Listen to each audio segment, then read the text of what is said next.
Lizzie. Thank you. Thank you very much indeed. And it's an absolute pleasure to be here. And thank you for such great talks. I've had a great day, really, really interesting day. And thank you for hanging on until the end. That's also very exciting. As you can see, I am nowhere near as cool as the other speakers in terms of my titles, right? So this looks like a fairly dull title.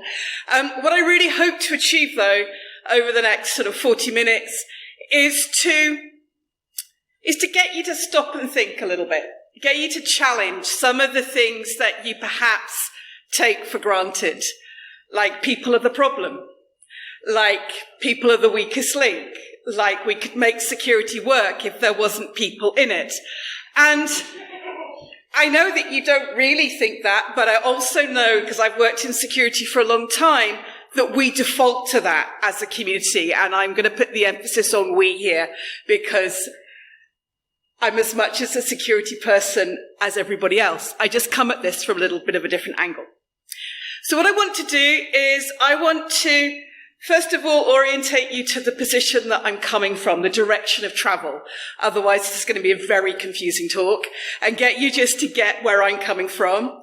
And then once we've all got on the same page, we're going to have a little bit of a canter through people-centered security. There's actually quite a strong tradition now going back over 20 years in terms of thinking about people-centered security. So a little bit of sort of where's it come from? What's it doing? And then we're going to think about a little bit about why it matters. And a lot of what you've been talking about today is exactly it. You've been talking about cloud services. You've been talking about IoT. You've been talking about connected spaces. You've been talking about the internet as an us thing. It's all of that. And that actually really changes how we need to think about security and control from a people perspective. And then we're going to move into a little bit about futures, and then possibly we'll talk a little bit about engagement. Okay, so first slide. Now, I work with a wonderful artist called Alice Angus. If you photograph any of these images with a view to publishing them sort of through Twitter, social media, all I ask is that you credit Alice, because Alice does just wonderful work, and I'm not worried about me, but I always want Alice to get the credit that she deserves. Okay, so I started in security in about 1990. I'm not a computer scientist and I'm not an engineer, which is going to become extremely apparent very quickly as we go through this talk. I was a linguist. I did linguistics and Scandinavian studies at university. I came out of university in the late 80s with an understanding of natural language syntax and semantics, kind of, and I also spoke fluent Swedish.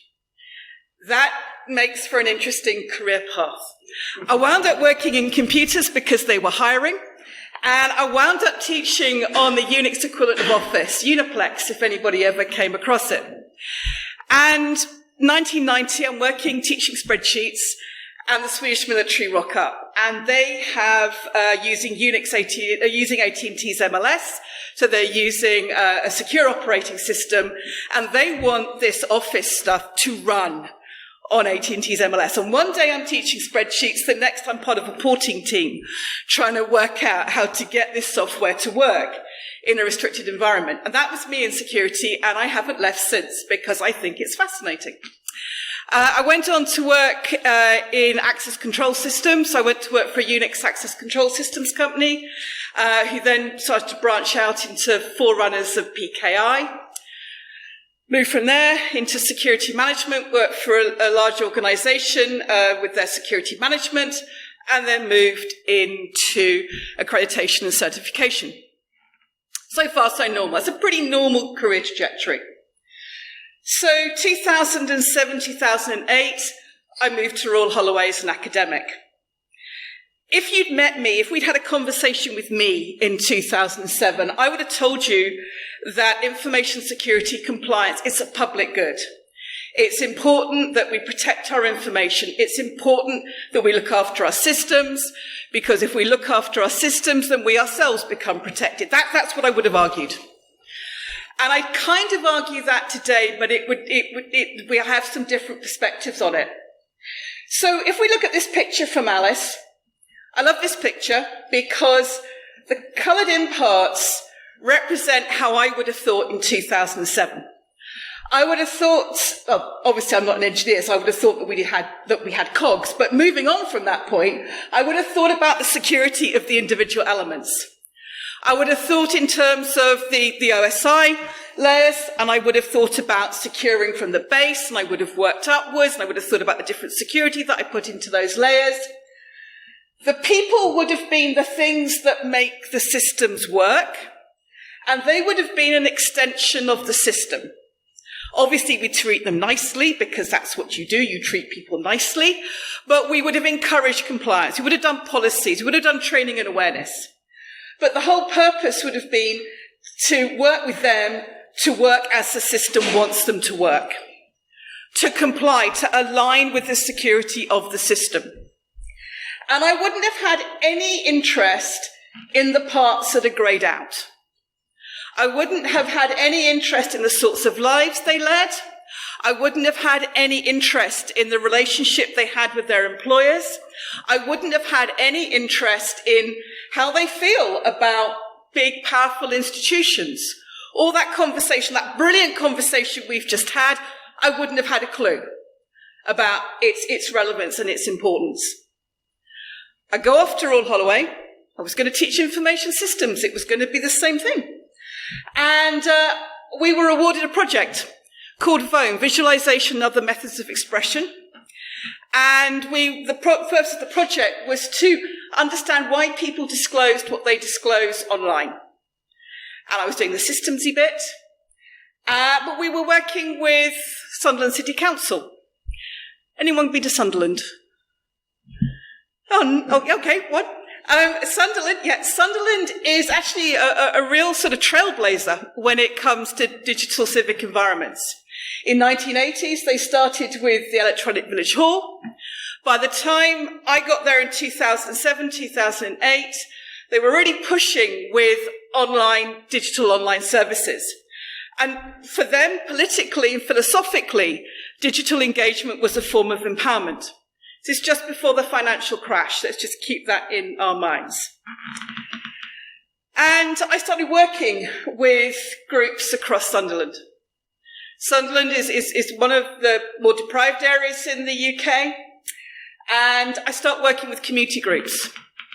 I start working with long-term unemployed. I start working with families separated by prison. I start working with refugee groups. I start working with families who have a lot of complex needs that need support. And they're all using digital services, not out of choice, not because they want to go shopping, but because in order to access essential statutory services. This is just beginning. And we start running focus groups. We start running interviews. And I start talking about security and about whether people share passwords and password sharing being a bad thing. And there were two pushbacks that used to come at me pretty much every session. Why should I and make me? It's a public good. Everyone wants to do it. Of course you do it. It's really important. And I'm thinking, I don't know how to respond to why should I and make me. And that's really interesting because suddenly all the people complying because it's the right thing to do, people complying because that's the agreement that we have, we're right down at the bare metal. What's in it for other people? What's in it for me to work with this? Why should I? And we started to build on that, decided to work with that and look at fundamentally why you would comply, why you would do security, what is it for people to do? And that's really what I want to talk about today. The other thing that we learned as academics is that our methods of engagement had to change completely. If we wanted to have that conversation, we had to really change the way that we engaged. And if we have time at the end, we'll talk a little bit about those methods of engagement because there's a kind of a neat symmetry because we work with clowns to learn how to do it. And that kind of takes us back full circle to where we started this morning. And I think that's a really sort of nice sort of point. So I might get to that. The two takeaways from this slide, and most slides won't be this long, but this is just an important slide to get us onto the same page. Two takeaways from the slides is that people, when we think about the OSI stack that I guess most of us are very familiar with here, there are two layers when we're talking about this we need to add on. At the base of the stack, we need to add the political and economic model that drives the controls, because that really shapes the meaning of the controls, the security that technologies offer, and the breadth of the power that the technologies have. And that's a really important point. So we need to think about the political and economic model, the context in which these technologies operate. And the other thing that we need to think about is at the top of the stack is almost like an HCI layer, a human-computer interaction layer. We need to think about how people both interact with those top technologies individually, but also how they connect technologies together. Because as technologies become more consumable, as we start to use different sort of consumer, AI, cloud-driven technologies, people can couple those together in different ways to make completely new systems.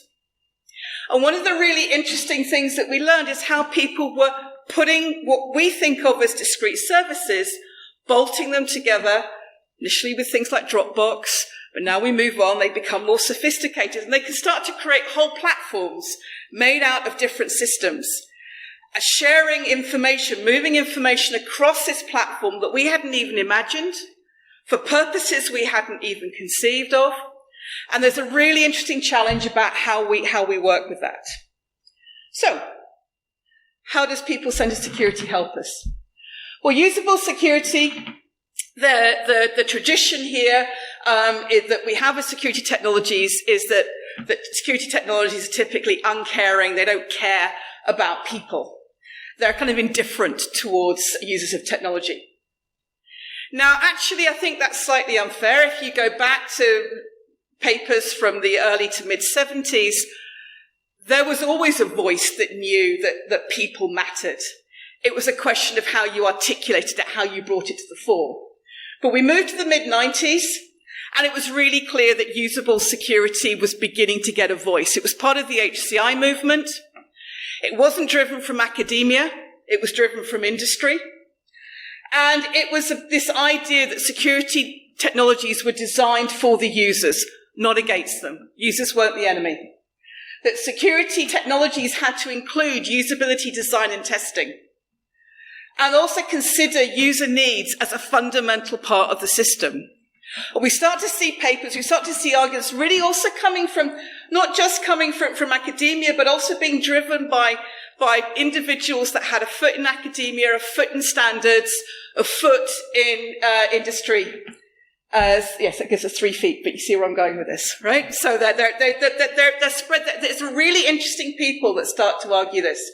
In the UK, that was led by Angela Sasser at UCL, and her argument was economic. That if you turn out poorly designed security technologies, it forces people to make choices that are inherently not good choices, and that isn't just bad for the individual, that's also bad for the organizations and the service providers that they're working with. 2013, Angela Sasser is still arguing this point. She's still arguing that we need to really think about where we put usability. The real battleground for this is in authentication and identification. And she's arguing that still we're turning out authentication identification technologies where the burden sits with the user. And if we ask the user to take the burden, people either won't or perhaps they can't. They're not able to make, maybe it is their capability issues, maybe their cost issues, and we're going to come on to those in a minute. But it also creates friction, it creates frustration, it creates anger. It also creates conflict, particularly in the workplace, where you're being tasked and driven to achieve goals, to improve performance, and you're paid on that performance. And security is getting in the way. So you've got a real conflict here. You've got job security, you've got financial security, you've got technical security. What do you think is going to win out? And also that usability, and she makes this point, usability is not just in the way that I enter my password, the way I structure my password, what I use to authenticate.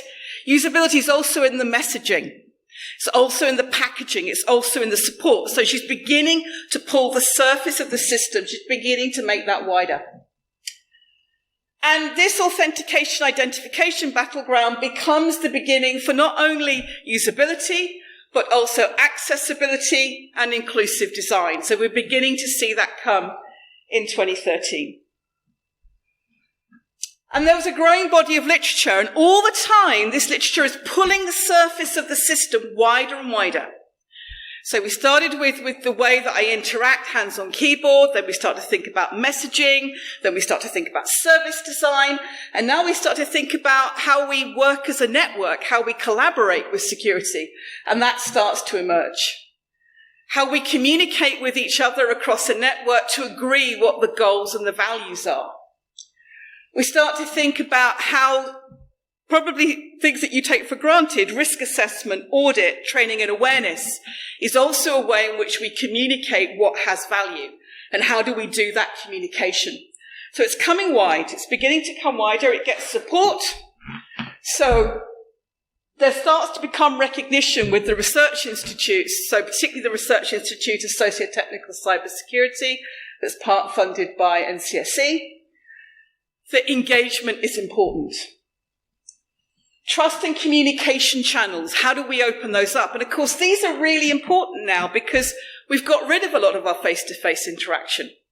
We've got rid of face-to-face interaction. We start to chain processes together. We start to make them more efficient by cutting out human interaction. And then we realize that we've also lost trust and communication channels to have that conversation about what matters and why it matters. So we have to start putting that in. Because we realize that unless we have those contact and interaction points, day-to-day frustrations don't get resolved. Barriers don't get resolved. So we need to find a way to have that conversation. So whilst we put a lot of money into figuring out how to make security technical, how to make it efficient, how to make it effective, a lot of the conversations that we've been having today, when we get rid of the human, we have a really difficult discussion about how do we build up trust? How do we work out where this doesn't work for people who don't fit the pattern that we've created, people who don't fit the archetype user that we thought was going to use the service or the technology? How do we get that to work? How do we figure out responsibility? You see, when we had small processes that were put together with interaction with people, we could work out responsibilities as we had that conversation. We could work out which bit you were going to do and which bit I was going to do. I chained services together.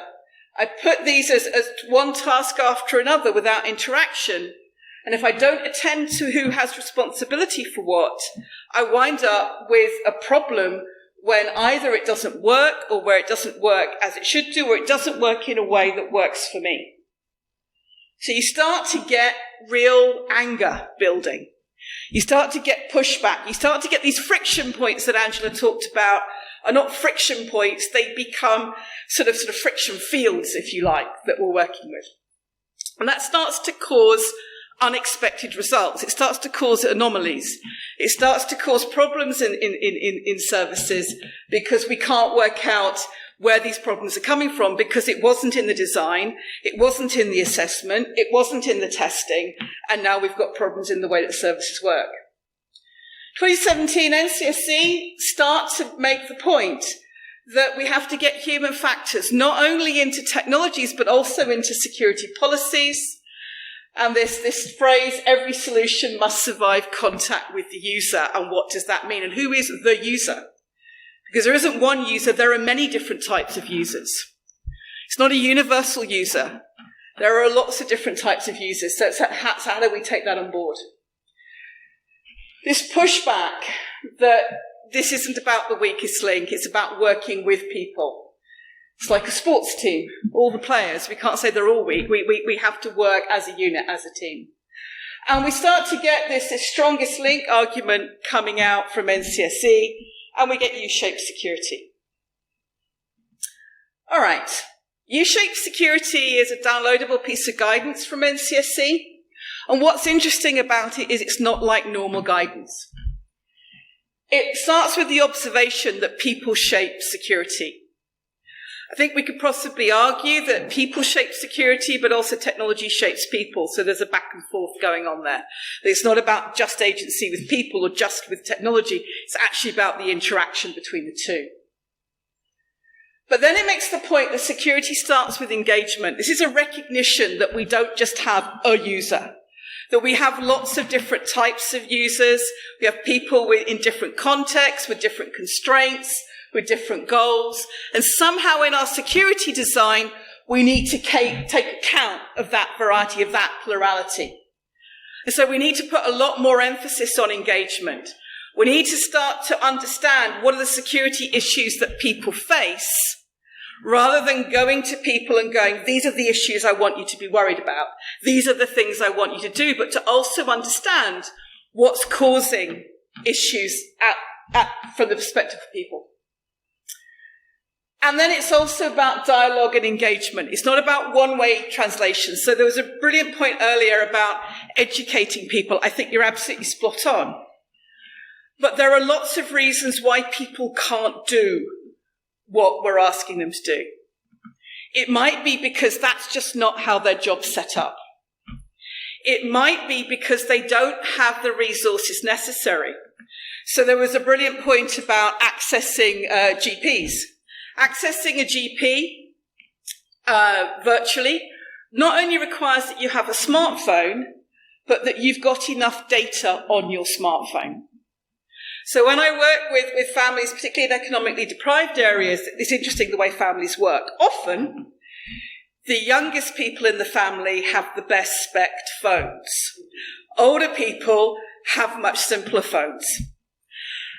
I need to access a statutory service, could be a health service. I can't access it from my phone as an older person.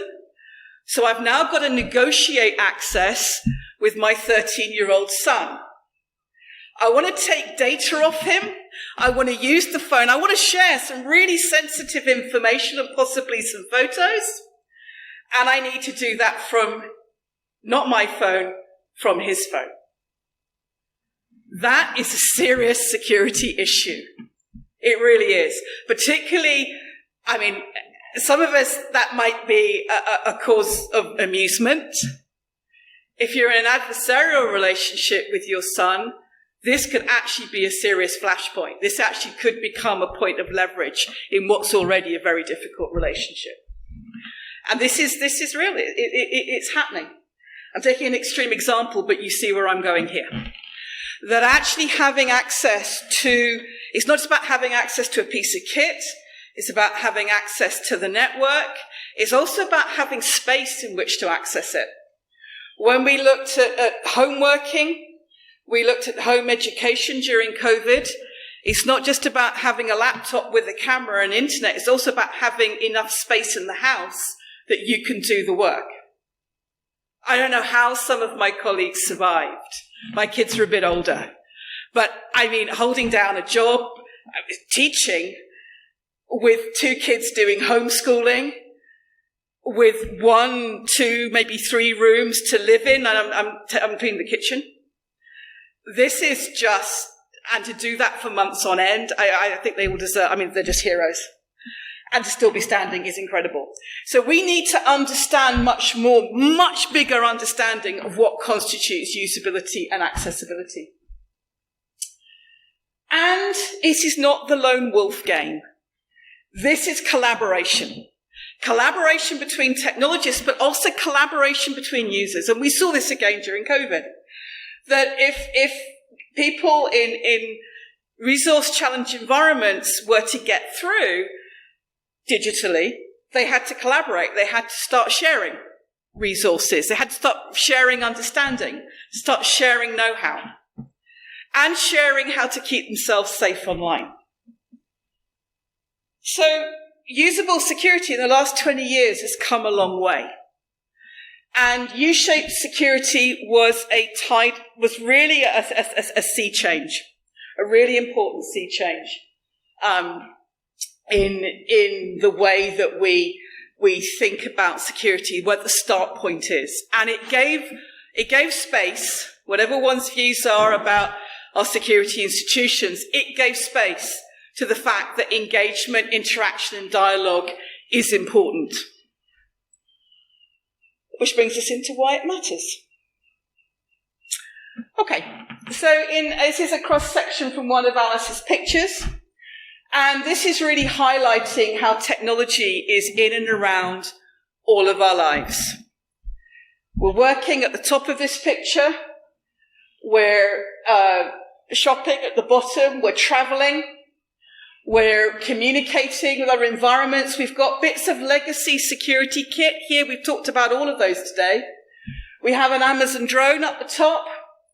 So we've got lots of different technologies going on in this environment.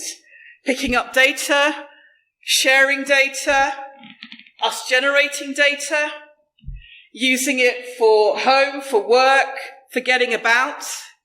This idea that we can separate our environments has long gone, left the building. Completely not how it works. We've talked a lot about discrete systems, I think, today, which is interesting. And yes, that's important for critical national infrastructure. It's important for specific environments. But for most of the people that I work with, their lives are completely enmeshed. And they link all of those environments through cloud services. They link it through smart technologies, but they won't be first generation. They won't be latest generation smart technologies. They'll probably be hand-me-downs, or they'll be older technologies that they're hanging on to. And they'll be juggling these environments. And how we do security in that environment is absolutely, I think, critical. Because they're working, they're contributing to society, they're bringing up kids, they're supporting parents, they're doing all the things we need for a healthy and creative society. And all of that is going on, and yes, absolutely, security to individual parts of technology is absolutely critical. The more we can do to secure that stack is really important. But we also have to understand that all of this is operating in a political and economic context for people, and that they are joining their environments together using a whole range of services. So that means, this is first takeaway one, that when we talk about working with users, when we talk about working with people, we must understand the bigger picture. So we've got to understand when we're designing security awareness, security interaction, security education, because when we want to drive up controls and the quality of controls, to raise that bar a little bit, as FC talked about this morning, we have to understand what the attitude is towards change and stability. We have to understand how much risk people can take in their environment. We have to understand levels of trust. We talked about this in the last talk. What is the trust that we have with those institutions, whether it's the state, whether it's your employer, whether it's the health service? We've got to understand whether there's trust there, what kind of trust relationship is there, because that'll really shape what information is shared. What are we doing? Are we just entering data, or are we building a relationship? Have we got a back and forth? Or are we simply shipping data to somebody? So what are we doing? Are we asking people to do tasks, or are we asking a more of a back and forth interaction? What's the motivation that people have to do this? How motivated are they? Is it if they're on a 0 hours contract, if there's nothing really coming in terms of a commitment towards providing employment, how much motivation comes back the other way to actually protect that data? If you're in an environment where I have a good relationship and I'm motivated to do that because I can see how I'm building and working towards something, then we have a motivation. It might be an economic incentive, but probably not just economic.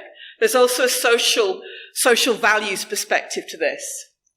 If the social values have been taken out of the equation, if there's no trust, if there's no responsibility, then what's my motivation to really engage with that? So we have to think about motivation. Time perspective is super important. Often I think in our community we think about risks next month, next year, 5 years out from now. The less resources you have, the more it's about getting to the end of the day, maybe getting to the end of the week. It's not actually about thinking that far into the future, because you can't. We've got a whole generation coming through now where they're struggling to see how the future is going to pan out. You've got massive financial precarity coming across society. You've got climate precarity facing society, and particularly those generations, whereas perhaps my generation, we thought about getting a job, we're going to build up a house, we're then going to move towards pension. How does that work when that's not the horizon you can see in front of you? And that massively plays in to how we engage with digital services online. Because how am I thinking about the threats? How am I thinking about the risks? What do I actually want to get out of that interaction? And then we have working styles. Some people are very individualistic in how they work. So if they work in very smooth services that are about individual working, that don't offer much space for collaboration, that will work well for them. For those who like collaborating, for those who like interacting, those who like to work not as individuals but to work as a group, that has a really important question in terms of whether that service is going to work for them, how they build security. So this bigger picture is really important to understand. And different individuals, groups of individuals will have different characteristics. And how we therefore pitch security in that setting is super important. Collaboration matters. It really matters, because it's too big to work on our own.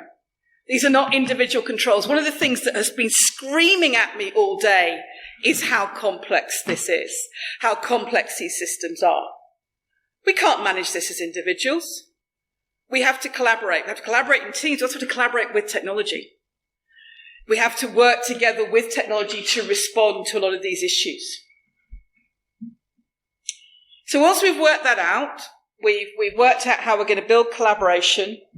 We've worked out what the mindset is of people, their attitudes towards the service, their attitudes towards the institution.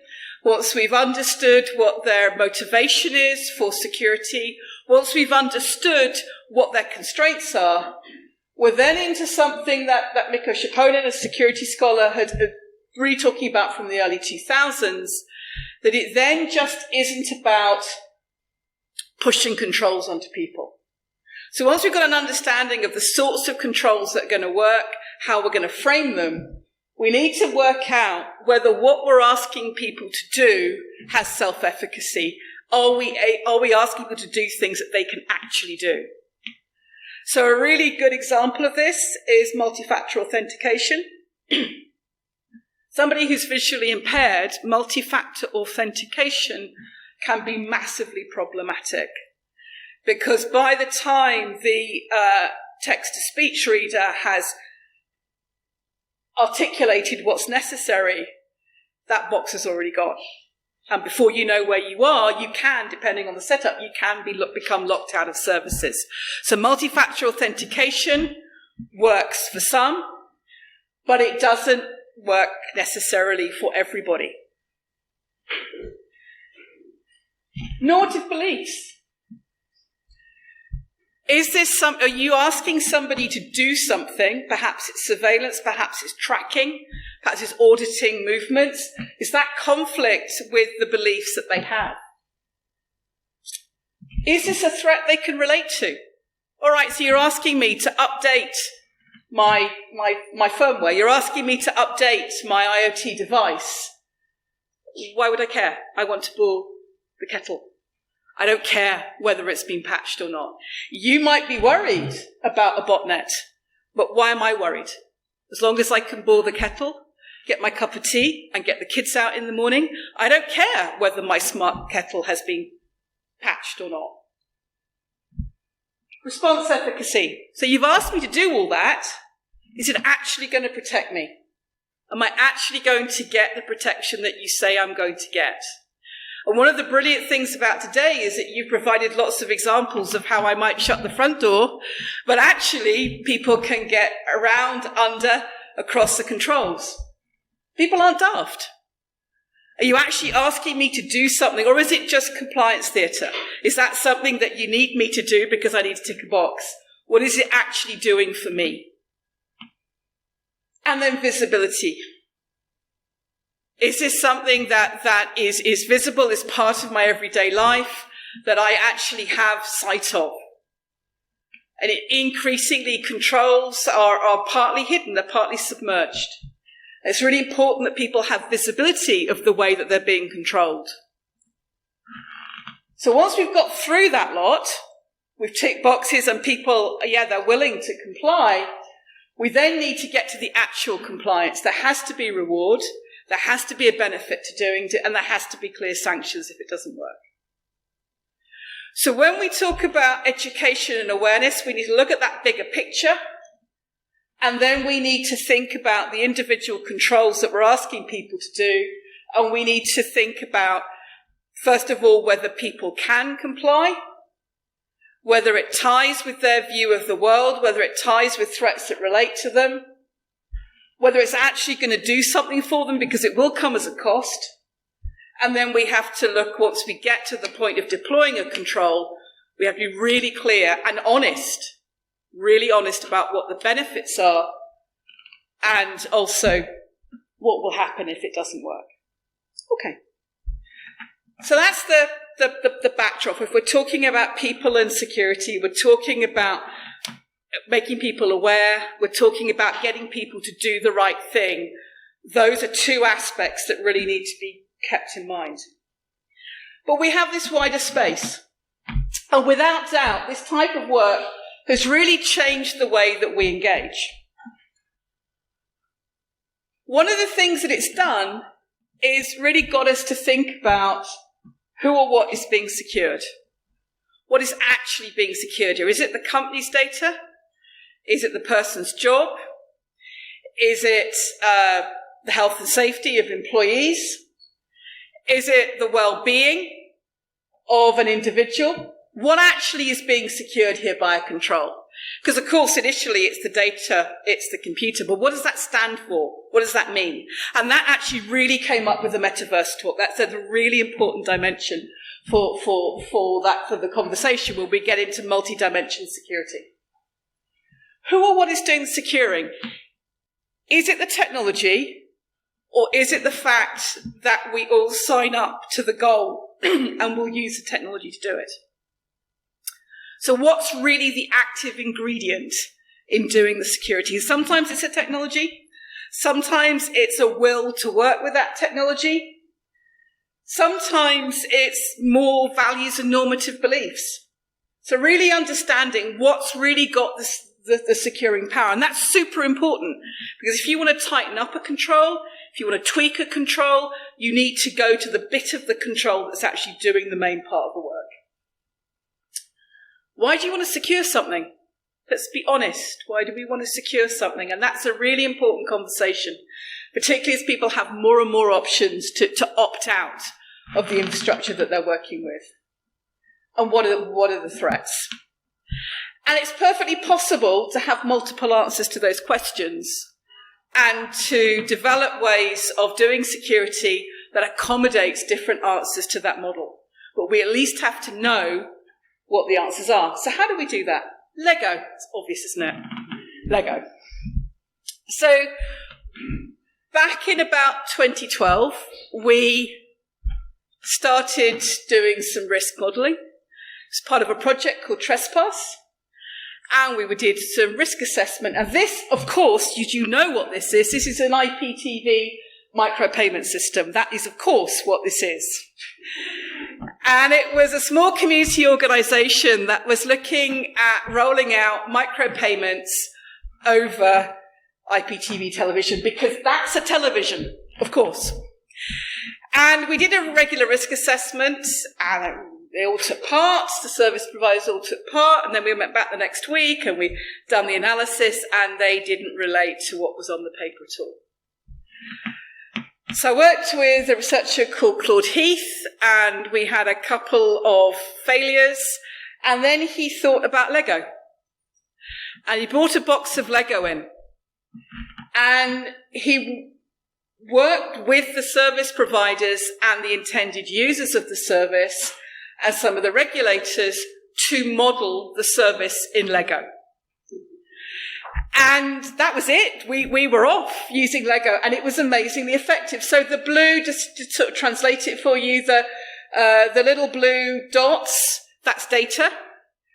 Blue dots with pink bits on is encrypted data. The two elements you can see to the foreground that have witches' hats, that's the regulators. And what was really interesting is that all parties were unified on how the regulators were going to be represented, which I thought was really interesting. They were big threat actors. Now, conventional risk assessment would never have flushed that out. What's also very interesting, so in the front of this picture, you've got a family accessing a television to make a payment. You've got the mum at the back there, and it's the 13-year-old son who is making the payment because he's the one in the family that does technology. That big blue and green slab, that's an £80 bill. We'd probably make it 380 now. That has come in through the door for utilities. And the size of the bill, the size of that object reflects what a big impact that is on the household budget. Because the bigger the dent on the household budget, the more decisions get made as to how that's going to get handled. And compliance is not necessarily top of the agenda. It's a topic I'm going to come back to. What's very interesting at the back of that model is the constellation of service providers that come together to provide that service. And again, we wouldn't have seen that in a normal risk assessment. And the communication that's going on between them. What's also interesting is the role that people play. And the later version of this model has people gatekeepers doing the communication, getting the values aligned, dealing with that big picture stuff that was on the slide. So we started to work with Lego, travelled to Australia with Lego, actually. We went all the way around the world with Lego. And we didn't do the building, communities did their building, service providers did their building. What we found very interesting was that whereas it might have taken us 30 hours to do a risk assessment, we could do it in about 3 with Lego. Once asked on the accuracy of the Lego. But actually it's a pretty good approximation for what the risks are. It's actually a pretty good way to get groups to start to think and to get service providers to think about what the service provider actually means. What's also really interesting with this approach is you start to see things coming to the fore that we don't really have good words for in security. A lot of it's about availability, the flow and the reflow of information, and the importance of availability. Resiliences, not just technical resiliences if things go wrong, but emotional, financial, social resiliences. Resistance, so those fabulatory figures, those regulation figures. A lot of conversation about the pushback against the regulators, about how the regulators would be handled. And so you see how much resistance is coming in to a particular picture. And of course, you want to reduce the amount of resistance because that just takes up time. And the importance of careful relations, the importance of having those human gatekeepers, the point of having human nodes that would support that process. Because that helps to direct information, but it also helps to align values.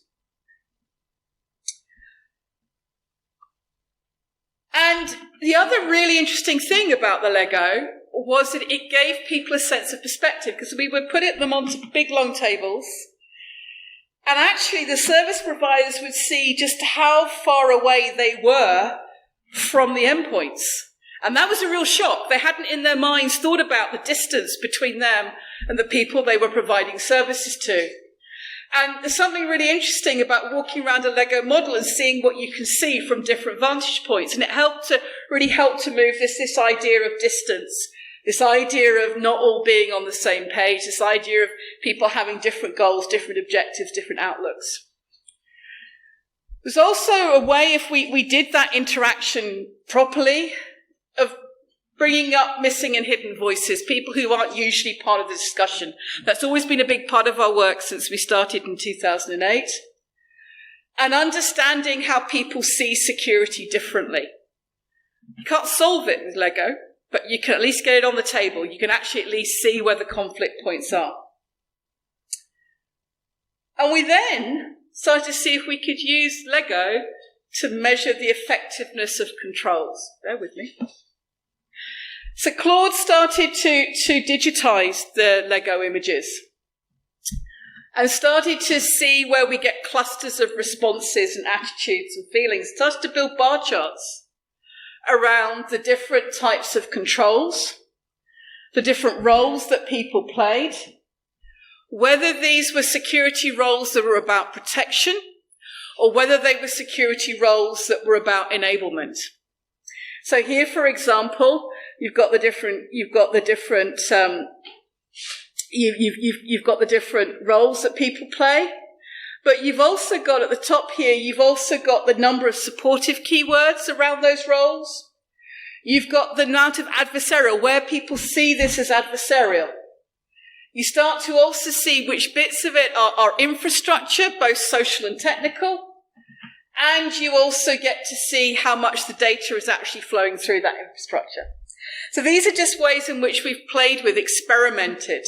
We're seeing the strength of security controls through this lens of resistance, through this lens of availability, through this lens of resilience, and also through the lens of sort of careful and supportive relationships. Something that we've lost as we start to make services more efficient, but something that's clearly very necessary to making this work from a people-centered perspective. Where does the future go with this? Well, I think that we are going to have to move away. I think you've really highlighted this today in the talks that you've given. We're going to have to move away from this idea of the universal user. As we move increasingly to a point where people can work with these technologies in different ways, in different contexts, in different configurations, we need to start thinking about those different contexts and those different configurations. That's somebody's back. And yes, so we need to think about that. And how do we do that? This is not simply about user requirements. It's also about understanding how people connect those technologies together and what that means for them. We need to understand it in the everyday. We need to understand how people can have different attitudes and different reactions towards technologies. They can feel differently about different technologies and different services and understand what that means from a security point of view. And you can't just capture that as lines on a requirement specification. You need to understand how it all fits together, how it fits together into people's day-to-day. And we're beginning to see narrative-driven analysis. And by that, what I mean is that you start to create archetypes of users, and then you put those archetypes into typical day-to-day interactions, into different day-to-day experiences, and you start to see how the security works across those different experiences. And that gives us a way of understanding how people experience technology and experience security and where it breaks down. And then we can start to think about what we do with that. So an example of that, we're looking at this, for example, with digital identity technologies and how inclusive some of those technologies actually are. So we're creating archetypes of people who might use digital identity technologies, and then we're looking at their typical day-to-day experiences, the sorts of things they do, and where they have to use their technologies. And we're seeing which parts work, where those technologies don't give the kind of functionality that's needed, or where the technology prevents them from carrying out some of their identity activities. Wider surface design. Understanding how economic, political, and social contexts shape people's ability to use technologies. Enhancement of civic capabilities. And this was something I think that came up quite a bit with the metaverse, absolutely came up in the last talk. What is it that we expect people to do with technologies? How do we expect people to regulate or to self-regulate technologies? How far does regulation come into this? Building up this idea of what is a digital citizen. It's fascinating to me that the Scouts have a badge on digital citizenry. I find that really, really interesting. It's about engagement, it's about interaction, it's about safety, it's about privacy. So really interesting, it's a really interesting program. And of course, they're not the only ones. We also have to start to deal with this point about where digital security stops and starts. So we've talked about it today largely as the protection of information. We've talked about it largely about the protection of technologies, stopping people from getting in, or what to do with them when they do get in. But those digital platforms, and I think you mentioned it a bit when you were talking about television, it means a lot. It means it isn't just about the provisioning of tasks. It's about safety and well-being. My phone is probably got a very similar build to some of you in this room, but it holds memories. It holds connections to people that matter to me. There are things that actually really matter to me on that phone, and what matters to me and what matters to you, they're going to be very different things. It's also about my well-being on that phone. There's quite a bit that could be about my well-being, perhaps. Might be about my financial security, perhaps, depending on what you use it for. But I think what's important here is to understand that digital security, it's important to think about it in its own right, but it also bleeds into so many other forms of security. So when that digital security goes wrong, it's not just that the data can be accessed, it's not just the systems that can be accessed, but people's well-being can be seriously compromised. And that's something we're going to have to get our heads around.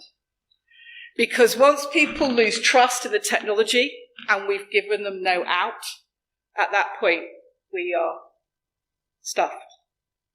I would say that would be my academic argument. At that point we are stuffed. And I'm going to finish on that point before possibly briefly talking about cloud. So this is a picture that Alice drew of a street. This is a really important scene. It's the full civic picture. And people going about their everyday, digital in lots of different aspects.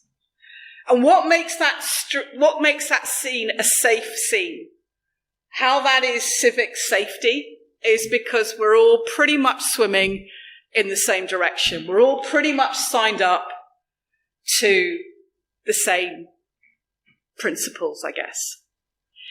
What always fascinates me in a picture like this is not why people's data or technology gets nicked, it's why it doesn't get nicked.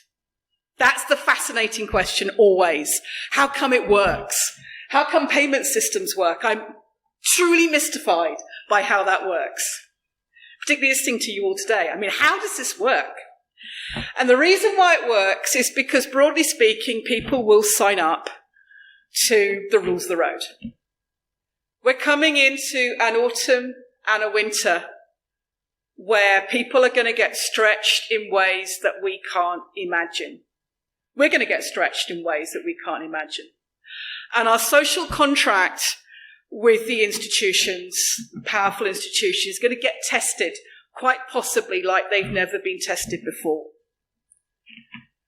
At this point, when there's nobody in the local council building because it's all digital, there's nobody to talk to kind of get on board with what I should be doing, I'm left to fend pretty much for myself. This is going to test the theory of compliance in a way that I don't think we've ever seen it tested here before. And that is going to be quite an interesting live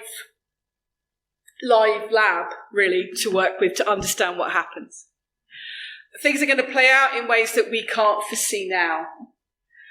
But that is really emphasising the importance of what we've been talking about today, of understanding where people are coming from, understanding what keeps them aligned, keeps them going in the same direction, understanding what frustrations are and dealing with those frustrations before it gets to a point where that safety that we're just taking for granted is no longer there. And with that, I'm going to say thank you very much. There's a bit of a annex to this. I'm going to say thank you to Alice for these brilliant pictures. Thank you to Claude for the Lego. All the citations you can find, they're all put in one place on a monograph.